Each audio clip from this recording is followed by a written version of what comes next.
국민의힘이 또다시 길을 잃고 있습니다.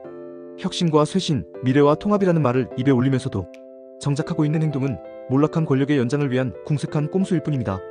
집단지도체제 도입 논의가 그 대표적 사례입니다. 이 제도는 마치 모두가 주인이 되는 듯 보이지만 결국 아무도 책임지지 않는 구조입니다. 박근혜 정권 시절의 옥새 파동을 기억하는 국민들 눈에는 이 시도가 또 한 번의 기득권 연장을 위한 꼼수 정치로 보일 뿐입니다. 그 중심에는 몰락한 친윤계가 있습니다. 윤석열 전 대통령은 불법 계엄령 시도로 탄핵당했고 국민은 그의 전횡과 무능에 분노했습니다.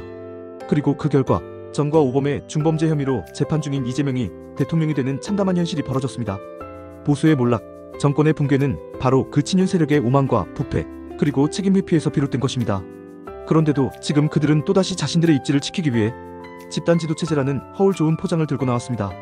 현재 친윤계가 밀고 있는 집단지도체제는 이름만 바뀌었을 뿐 본질은 그대로입니다.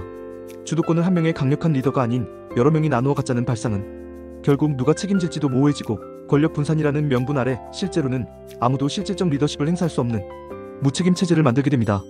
이런 구조에서는 누가 당을 이끌고 누가 국민 앞에 서야 할지조차 불분명해집니다. 유력 당권주자들이 반대하는 이유도 여기에 있습니다. 안철수 의원은 이 집단지도체제를 변종 히드라라 부르며 단 한 발자국도 전진할 수 없는 구조라고 질타했습니다. 그는 강력하고 혁신적인 리더십만이 당을 살릴 수 있다고 강조하며 이 위기의 순간에 다시 리더십을 분산시키는 것은 자멸의 길이라고 일갈했습니다. 정석국 의원 역시 대표 결정권을 무력화시키는 구조이며 결국 한동훈 대표 당선을 두려워한 친윤계의 시도라고 직격탄을 날렸습니다. 김문수 전 후보 측에서도 갑작스러운 제도 개편 시도는 음모론적으로 해석될 수밖에 없다며 강한 의구심을 드러냈습니다. 김문수 전 후보의 비서실장을 지낸 김재원 전 최고위원 역시 혼란을 야기하는 시도는 혁신이 아니라 퇴행이라고 평가했습니다. 이쯤 되면 친윤계가 집단지도체제를 앞세워 김문수, 한동훈 등 개혁 성향주자들의 당권 장악을 막으려는 속셈이 자명하게 드러난 것입니다. 더 심각한 문제는 이런 추태가 국민들에게 어떤 메시지를 주는가입니다. 현재 이재명 대통령의 국정 지지율은 62%를 기록하고 있습니다. 단 2주 만에 9%포인트나 상승했습니다. 국민의힘의 무기력과 내부 싸움, 친윤계의 발악이 이재명이라는 전과자 대통령에게조차 국정 안정감이라는 환상을 제공하고 있는 현실. 이 얼마나 모순이고 비극입니까? 윤석열 전 대통령의 계엄 시도는 헌정 질서를 무너뜨린 명백한 쿠데타였습니다. 그 여파는 단지 정권 교체라는 결과로 끝나지 않았습니다.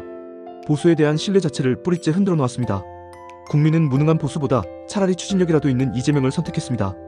이 선택의 본질은 이재명에 대한 지지가 아니라 보수에 대한 불신입니다. 그런데도 아직도 친윤계는 권력을 놓지 않기 위해 무리수를 둡니다. 이제 그 결과는 보수의 졸림마저 위태롭게 만들고 있습니다. 집단지도체제 논의가 본격화되자 당 내부에서도 반발이 거세지고 있습니다. 이는 단순한 제도 논쟁이 아닙니다. 보수를 개혁할 것인가 아니면 또다시 몰락할 것인가의 갈림길입니다. 지도부를 구성하는 방식 하나에도 당의 정체성과 미래가 담겨 있습니다.